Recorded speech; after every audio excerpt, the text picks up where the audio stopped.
"Sir, this vessel isn't open for public tours," said one of the younger officers, gesturing toward an older man standing quietly at the bottom of the loading ramp to the RMS Valiant. Others moved past without noticing him. The 63-year-old didn't respond. He just stared at the ship, searching its steel body with a trained eye, catching small flaws no one else would. The officers had no idea they'd just brushed off the one person who could keep them from making a costly mistake. Let's rewind. Miles Calder had habits carved from decades of service.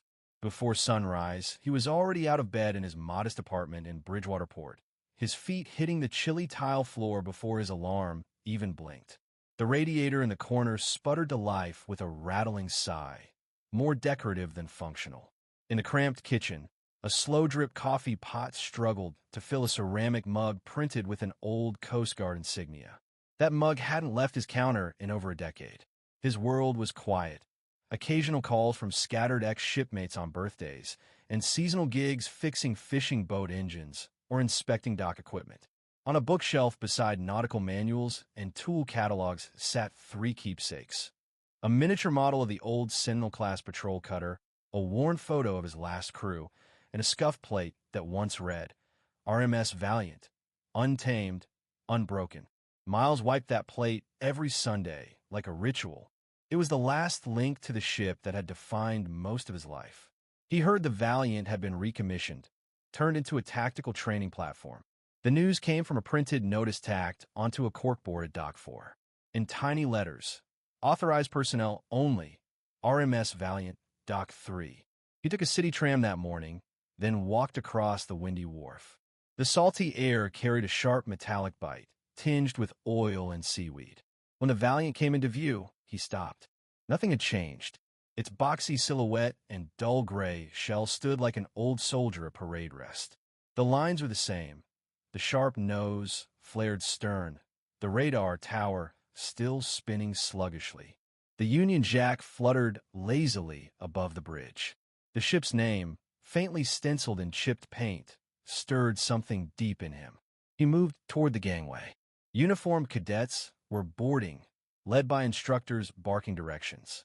Miles held a folded sheet of paper, some outdated clearance he hoped might still count. As he approached, a young officer intercepted him with that same line, "Sir, this vessel isn't for tourists." Miles didn't answer. He took a step back. His eyes scanned the hull again, reading signs no one else could see. Then he slipped the paper into his jacket and turned away. It was over in less than a minute. But that moment would matter more than anyone realized. 2 days later, he returned, this time standing at a distance. The Valiant hadn't moved. It sat motionless at Dock 3, cables groaning gently against the wind. Crew members buzzed around the deck, prepping for a new wave of simulations. Miles recognized the same officer, Lieutenant Barron, ordering staff around with his usual stern tone. Near the aft section, 3 men clustered around a side panel. One of them, wearing a white blazer and a visitor badge, was gesturing at an auxiliary connector like he was giving directions on a map. The 2 techs next to him exchanged uncertain glances. Miles stepped closer. "Pardon me," he said evenly, catching the mid-conversation. "That panel's rigged to the outdated thermal divert system. If you're patching straight through, it'll fry your backup circuits." They turned in surprise. "Do you work here?" the man in the blazer asked. "No," Miles replied, "but I've worked on her. I can show you a safer workaround if you'd like." One technician scoffed. "We've got certified engineers on board, sir." Before he could say more, Barron strode up. "Problem here." The tech jumped in. This man was giving unauthorized suggestions. Barron's face tightened. "You again. We made it clear. This is a secure operation. Civilians can't be hanging around military assets." Miles nodded, unfazed. "Just figure I could save you the cleanup." "You need to go," Barron said, his voice like cold metal. Miles didn't argue. He turned, walking down the pier at the same slow pace he'd walked 1,000 decks. He ran a hand along the Valiant steel side, a quiet goodbye. That night, everything went wrong. During the evening drill, the thermal control system overloaded. 2 circuit boards shorted. The automated fail-safe kicked in, shutting down auxiliary engines and forcing a partial evacuation. No injuries, just embarrassment. A formal report was filed. The root cause? The exact flaw Miles had warned about. The next morning, Lieutenant Barron was summoned to a high-level briefing. Commodore Ellswick, a woman with 4 decades of sea experience and a sharp memory for people, reviewed the error logs in silence. "Why didn't your engineers catch this?" "We're still investigating, ma'am. There was a civilian yesterday. He mentioned this, but he wasn't clear to be here, so I had him removed." "What was his name?" Barron hesitated. "I didn't catch it." Ellswick opened the Valiant's original system specs on her screen. Under Chief Maintenance Supervisor, Miles Calder. She read through his service file. 20 years, 3 shipboard tours, crisis commendations, and the last entry. Unmatched technical intuition in high-pressure scenarios. Her voice was firm. "Find him. Bring him back." By noon, Barron tracked him down at a harbor workshop nearby. Miles was leaning over a boat engine, glasses dangling from his collar. "Mr. Calder," Barron said. "Could we talk?" Miles stood, expression unreadable. "Would you be willing to meet me at Dock 3 at 3 p.m.? "I'll be there." That afternoon, Miles walked up the Valiant's ramp again, but this time no one stopped him. Commodore Ellswick waited on deck with 2 engineers and Barron by her side. She extended her hand. "Welcome back." Miles took it cautiously. "I didn't mean to step on protocol." "You didn't," she replied. "You just knew more than we did." Barron cleared his throat. "Mr. Calder, I owe you an apology. I made assumptions." "You did what your post demanded," Miles replied. "No hard feelings." Ellswick nodded toward the engine room. "We'd like you to oversee the recalibration." "You in?" Miles didn't answer immediately. He looked over the ship's structure, the cables, the faded markings on the deck. Then, with a small smile, he said, "Let's get to work."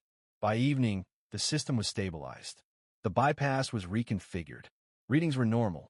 In the post-op briefing, Ellswick made one final statement. "Some of you learned from books. Mr. Calder learned from storms at sea, when failure meant lives lost. Never discount experience." The next week, the Valiant launched its first full mission without a single glitch. The final log included a handwritten note. Mission success attributed to the critical insight and expertise of Miles Calder. At dawn the next day, Miles stood on the edge of the pier again, alone, wearing a weathered cap. The sky was shifting from navy to orange. The sea shimmered. From the upper deck, Barron spotted him and walked down. "You came to send us off?" "Couldn't miss it," Miles said. "We saved a spot for you, you know. You could come." Miles shook his head. "I already did my journey. This one's yours now." The Valiant's engines came alive, vibrating through the dock. The ropes were pulled. Slowly, the ship glided into the channel. Miles watched every second. Then, quietly, he placed his cap over his chest, just for a moment. A farewell only he could give. And as the ship vanished into the sea's blue haze, part of him went with it. Miles Calder didn't speak much about the Valiant after that. He didn't need to. The ship had sailed again, not just with metal and fuel, but with memory, legacy, and the hands of those who once knew it best. It wasn't just about fixing wires or cooling systems. It was about passing on something that couldn't be taught in manuals or briefings. Instinct, trust, and the quiet discipline of a life lived in service to something greater than yourself. Back at the marina, Miles slipped easily into his routine. Early mornings, the hum of outboard motors, the clink of tools on steel. But something in him had shifted. He wasn't just an aging engineer with stories and scars. He had been seen again, respected again. Not for nostalgia, but for relevance. Sometimes, younger sailors would drop by the marina on their lunch break. A few brought system diagrams. Others just wanted to listen. Miles never gave lectures. He hated speeches, but he'd share tips, little-known fixes, or a story with a lesson buried inside. It became clear, while the Valiant had returned to duty, so had he. And on certain mornings, just before the docks came alive with forklifts and radio chatter, Miles would stand at the edge of the water with his coffee in hand. He'd watch the horizon and smile faintly at the sound of a ship's horn echoing from somewhere far off. He didn't need to be on board anymore to feel part of it. That's the thing about people like Miles Calder. They're not looking for recognition or rank or a place in history books. What they want is simpler, quieter, to be useful, to know their work mattered. And when someone finally sees that, when someone listens, it brings something back to life in them. The RMS Valiant may have sailed with fresh cadets and new commanders, but it carried with it more than just fuel and orders. It carried the wisdom of the man who kept its heart beating long after others moved on. And now, every time it glides across open sea, part of him goes with it. Not in title, not in uniform, but in every circuit that hums the way it should. Legacy, after all, doesn't retire.